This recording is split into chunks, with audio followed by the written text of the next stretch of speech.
We temporarily gave it up so that they can get back on their feet, but then it was supposed to be reinstated when they were profitable again, but it was never given back. We are 40 to like 45% behind pay.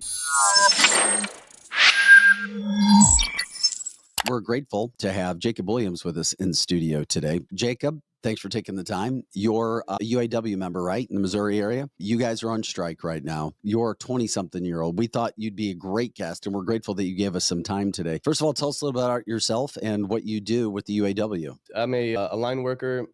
I help out with the assembly. I've been all over the plant. Currently, I'm in trim. Been there for 8 years, since 2015. But yeah, currently we're on strike. So we've been out for a few weeks, enjoying my time off, but also missing the paycheck. And also, thanks for having me on. What's that like? What kind of feelings do you have? Because I know a worker that wishes that you guys weren't striking, and then I know other ones that hey, this is what we've got to do. Absolutely, nobody wants to be on strike. Everybody enjoys the time off because we've had years of 6-day work weeks until just recently. But again, like nobody wants to miss out on money. Everybody these days are living pretty much paycheck to paycheck if you're working class, and if not, you're not living above your means. So missing out on any money is unfortunate for all of us, but it's worth it. At least in the years that I've been working there, the contracts that we've gotten have been disappointing to say the least. So if staying out and missing out on the money and putting ourselves back a little bit is going to help us in the future, it's always going to be worth it. No strike pay? No, we get strike pay. We do. And actually, this year they raised the strike pay so that we can afford to be out longer and it won't hurt everybody's pocketbooks nearly as much as the previous strike. Real quick, one more other question on that. Have you heard people say those workers are selfish and stingy? Who else is getting once 40% raises or 50% raises in a short amount of time when very soon there's going to be so many illegal immigrants willing to take those jobs for half the money that you and your coworkers are working for now? Have you heard that sentiment out there, and what do you think? Oh, absolutely. I'm fairly active on Facebook, and whenever I see anything about the strike or anything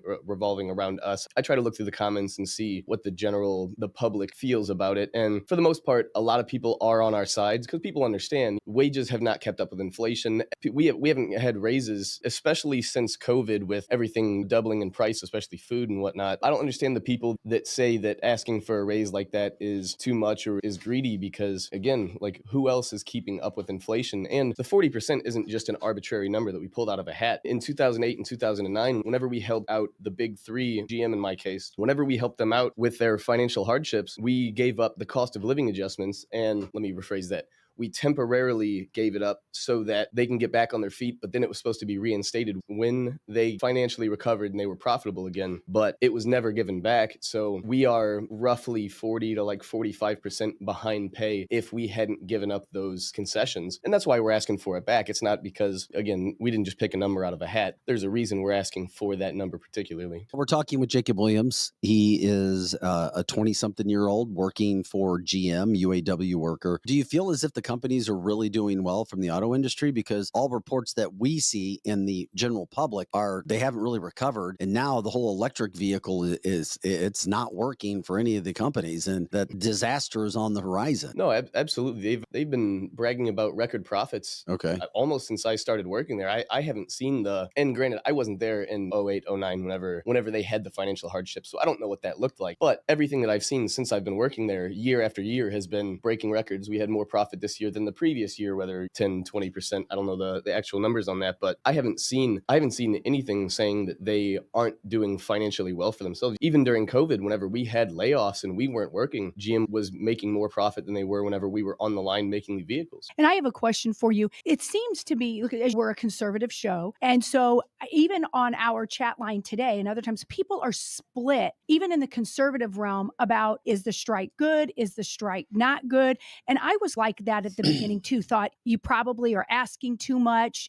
And then I sat down with some conservatives and actually went, when Cori Bush was out there, went and talked to some of the workers. Some of them were Democrats, but I have a lot of friends that are conservatives that kind of set me straight. Could you set some of the people straight that are like, you know what, you're being greedy. Why are you even doing this? Okay, so you're striking. So let's break it down. So you're striking right now. Explain some of the work conditions that you guys have to work under. And is it true that like sometimes the women go and the bathroom is not even clean or working? working, absolutely. why other conservatives should understand why you're striking. So the strike, not only for us, I believe that this strike should be a foundation for everybody to demand more of their own profit, of the profits of their own labor. Mhm. Again, wages have not kept up with inflation. The way people need to look at it, and the way that I don't understand why it's not phrased this way, is what quality of life does the working class deserve? Because through the mid to late hundreds, the American quality of life was phenomenal. If you were a mailman and you were the only working member in your household, you could afford to comfortably pay for everything that your family needed. And then on top of that, whether it be vacations or expensive hobbies. And today, who's got that? You have two adults in a household working, especially if you've got children. One, you don't have the time to spend with your kids because both of you have to be working. And then on the other hand of that, you can't even afford the same that the one working person did back in, let's say, 60s, 70s, 80s. And one, what causes that? And two, is it necessary? Like, why is it that the working class is the one that has to sacrifice their quality of life and accept less while we've got CEOs and the top 1% that don't have to work a day in their life? And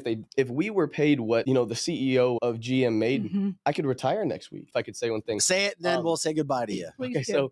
So with how crazy everything is going with the money that's being sent out of the country for things that don't make sense, while the people here in the U.S. are struggling with everything they're doing financially to drain the United States, I think that the government knows that the people are waking up and that things are going to take a turn, and they're trying to wring every drop out of us before they have to escape and run, because there's no way for politics to continue going the way it's going. There's going to be a crash, and the people won't stand for it. And I believe that's why they're doing such radical things, because they're just going to push the envelope as far as they can until things break.